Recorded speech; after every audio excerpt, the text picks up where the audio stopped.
महाज्योति pilot प्रशिक्षण के जो बच्चे हैं, लगभग 14 बच्चे यहाँ पे 4 दिन से आमरण उपोषण पे बैठे हुए हैं। आप देख सकते हैं मेरे पीछे यहाँ जो बच्चे हैं, यहाँ सब लोग बिना खाए बिना पिए, कुछ पानी पिए या कुछ भी बिना खाए यहाँ बैठे हुए हैं। काफ़ी बच्चे ऐसे जो हॉस्पिटलाइज हो चुके हैं। आइए इनसे ही जानते हैं और इनसे ही पूछते हैं कि यहाँ पर आमरण उपोषण पे बैठने का क्या कारण है, क्या मांगे हैं इन लोगों की सरकार से।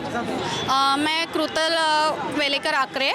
आज उपोषण का जो है वो चौथा दिन है। 3 दिन से बच्चे बैठे थे, अन्न पानी त्याग कर कर बैठे थे, लेकिन किसी ने यहाँ पर इनके तरफ ध्यान नहीं दिया। अतुल सावे जी 1 तारीख को नागपुर आए थे, उन्होंने तक यहाँ पे विजिट नहीं दी और बच्चों की दिन ब दिन हालत बिगड़ती जा रही है। कल 3 बच्चों को एडमिट करना पड़ रहा है। अभी इसकी जो हार्दिका करके लड़की है उसकी भी हालत जो सिचुएशन है वो ज़्यादा क्रिटिकल हो चुकी है, उसको हम लोग हॉस्पिटल लेके जा रहे हैं। उसके बाद भी प्रशासन हमारे तरफ ध्यान नहीं दे रहा है। आज मीटिंग चलने वाली थी, अब तक मीटिंग का कोई ठोस ये नहीं हुआ। हमारी सिर्फ इतनी ही मांगे हैं कि बच्चों का जो है जो 1 साल से का जो कोर्स था उसको 2 साल लगाया है, लेकिन अब तक 200 या जो आर्स रहते हैं ये उड़ नहीं पाए हैं, तो उसी के लिए उनको प्रशिक्षण नहीं मिला 200 घंटों का।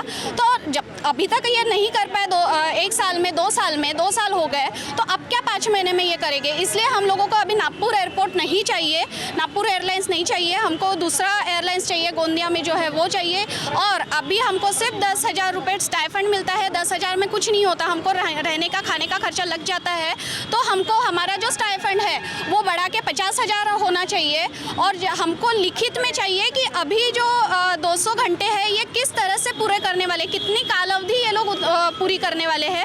इन सब मांगों को लेकर हम लोग बैठे हुए हैं। आज का चौथा दिन है, बच्चों की हालत बिगड़ती जा रही है। अब तक सिर्फ बच्चे अकेले बैठे थे, अभी पेरेंट्स को आना पड़ा क्योंकि बच्चे ना बोल पा रहे हैं ना कुछ कर पा रहे हैं और बच्चों की दिन ब दिन हालत बिगड़ती जा रही है। जब कोई भी पायलट एक कोचिंग क्लास ज्वाइन करता है या कोई भी इंस्टीट्यूट ज्वाइन करता है तो उसे ये बताया जाता है कि 200 आवर्स अगर आप पायलट मतलब एयरप्लेन उड़ाते हो तो आपको लाइसेंस मिला जाएगा। और 200 आवर्स कोई भी इंस्टीट्यूट में उन लोगों को ट्रेनिंग के दौरान ये उड़ाने को देते ही हैं। बट उसके बावजूद भी ये जो बच्चे यहाँ आमरण उपोषण पे बैठे हैं उनको 1, 2 और 5 घंटे केवल 2 साल में प्लेन उड़ाने के लिए दिया है। और अब इन लोगों की ऐसी मांग है कि हमें नागपुर के इंस्टीट्यूट से निकाल के कोई और दूसरे इंस्टीट्यूट में डाला जाए, क्योंकि नागपुर में जो फ्लाई इंस्टीट्यूट है वो कुछ काम नहीं कर रहा है। यहाँ 4 दिन से आप लोग आमरण उपोषण पे बैठे हो,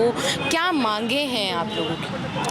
मैं स्वप्निल युवराज चौहान, महाज्योति 3 मेरी पायलट प्रशिक्षण के लिए चुना हुआ था। नवंबर 2022 से तो 30 अप्रैल 2024 तक हमारा जो टाइम पीरियड था ट्रेनिंग का, इस टाइम पीरियड में हमारा जो ट्रेनिंग है वो 200 घंटे होना चाहिए था। तो ये हमारा अभी तक सिर्फ 5% ही ट्रेनिंग पूरी कर पाए और उसके बाद में हमारा जो ट्रेनिंग पीरियड था वो एक्सटेंड किया है इन्होंने।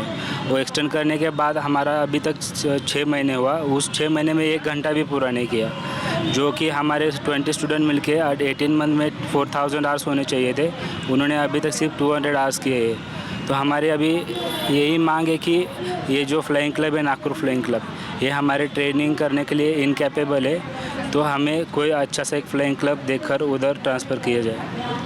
नागपुर फ्लाइंग क्लब में जब आपने एडमिशन लिया था तो क्या क्या उन्होंने बताया था आपको कि ये चीज़ें आपको मिलेगी, बट क्या वो चीज़ें आप लोगों को मिली? क्या एग्रीमेंट के हिसाब से वो सब चीज़ें जो एग्रीमेंट में लिखी गई थी वो सब चीज़ें आप लोगों को मिली? वैसे देखने जाए तो उन्होंने बहुत सारी बातें बताई थी। अब जो हमारा इसमें एक SPL करके एग्ज़ाम रहता है, एक ऑलमोस्ट बाकी के फ्लाइंग क्लब में 15-20 दिन में हो जाता है, इन्होंने उस एग्ज़ाम के लिए 3-4 महीने लगा दिए। उसके बाद में जो हमें स्कॉलरशिप के थ्रू आए ना, तो जो प्राइवेट स्टूडेंट है स्कॉलरशिप के स्टूडेंट है उन स्टूडेंट में डिस्क्रिमिनेट करना बहुत चलता है इधर। और दूसरी बात कि जो कोर्स हमारा इधर बाकी के फ्लाइंग क्लब में 1 ईयर 1.5 ईयर में हो जाता है, वही टाइम पीरियड भी इधर था, मगर इन्होंने इनके लूज़ वर्क एंड मतलब यहाँ जो इनका वर्किंग प्रोसेस है बहुत स्लो है, इसलिए हमारा अभी तक ट्रेनिंग कंप्लीट नहीं हुआ। जब ट्रेनिंग पीरियड थी तो कितना आपको स्टाइपेंड मिलता था? स्टाइपेंड तो हमें सिर्फ 10,000 ही मिलता था, वो भी हमारे कुछ एग्ज़ाम के लिए, बाकी रहना खाना पीना उसी में चला जाता था। सिर्फ 10,000। अभी क्या मांग है आपको, कितना स्टाइपेंड मिलना चाहिए?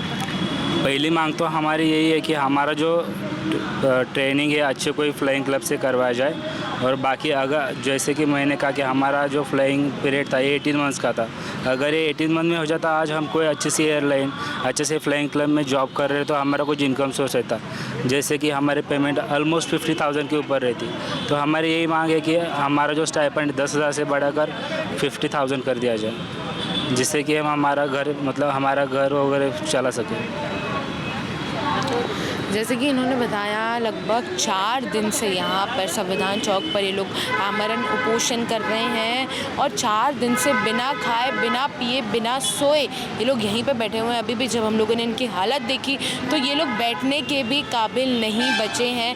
काफ़ी बच्चे ऐसे हैं जो कि हॉस्पिटलाइज होकर फिर से यहाँ बैठने आए हैं। बच्चों के पेरेंट्स भी यहाँ पे उनके साथ बैठे हुए हैं, क्योंकि उनकी हालत इतनी ख़राब है कि उनसे उठना तक नहीं हो रहा है। ये बच्चा जिसने अभी हमें बताया, पूरी इन्फॉर्मेशन दी, वो बात तक नहीं कर पा रहा था। उसके बावजूद भी उसने, ये सब जितने लोग हैं उसके बावजूद भी ये लोग अपने न्याय के लिए लड़ रहे हैं। महाराष्ट्र TV 24 के लिए वीडियो जर्नलिस्ट प्रवीण सूर्यवंशी के साथ मैं खुशबू परियानी।